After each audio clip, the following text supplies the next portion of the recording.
welcome to my channel April Flower Arts. I'm Tushara. Today I'm going to share with you my recipe for jeera or cumin rice. This is a perfect rice recipe on the days when you want something more than just plain white rice, but you don't want to put in much effort.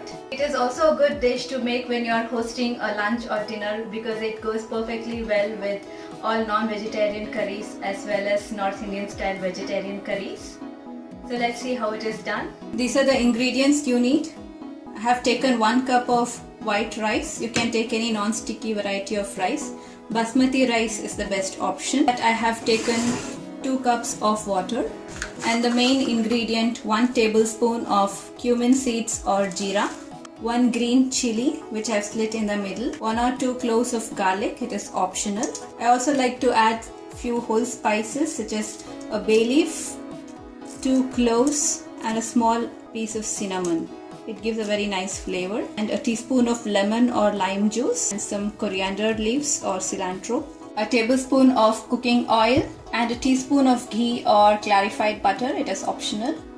The first step is to heat a pressure cooker. So you can even use a thick bottomed pan. I'll also put the 2 cups of water to boil. To the hot pan add a tablespoon of oil. When the oil is hot, you can add the tablespoon of jeera or cumin seeds and let them splutter. You can keep the heat at minimum and then add the whole spices, the green chili and the garlic as well, which I have sliced. Give all the ingredients a stir. After a few seconds, when you see that all the spices have released their aroma, you can add the washed and drained rice.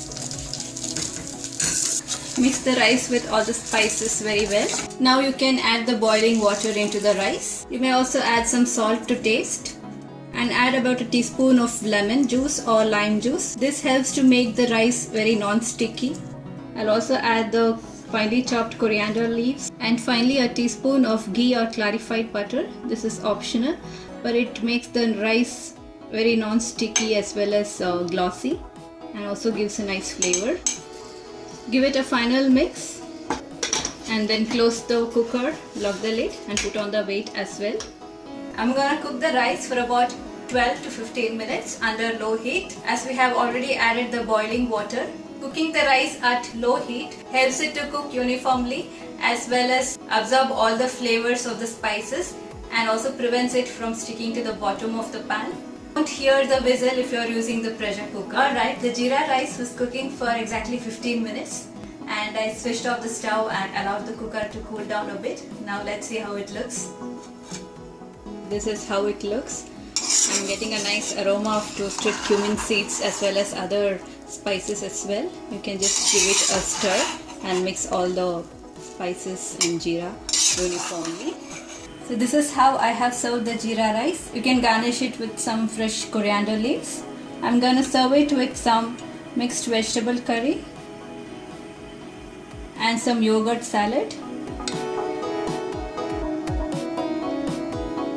So this makes a complete vegetarian meal.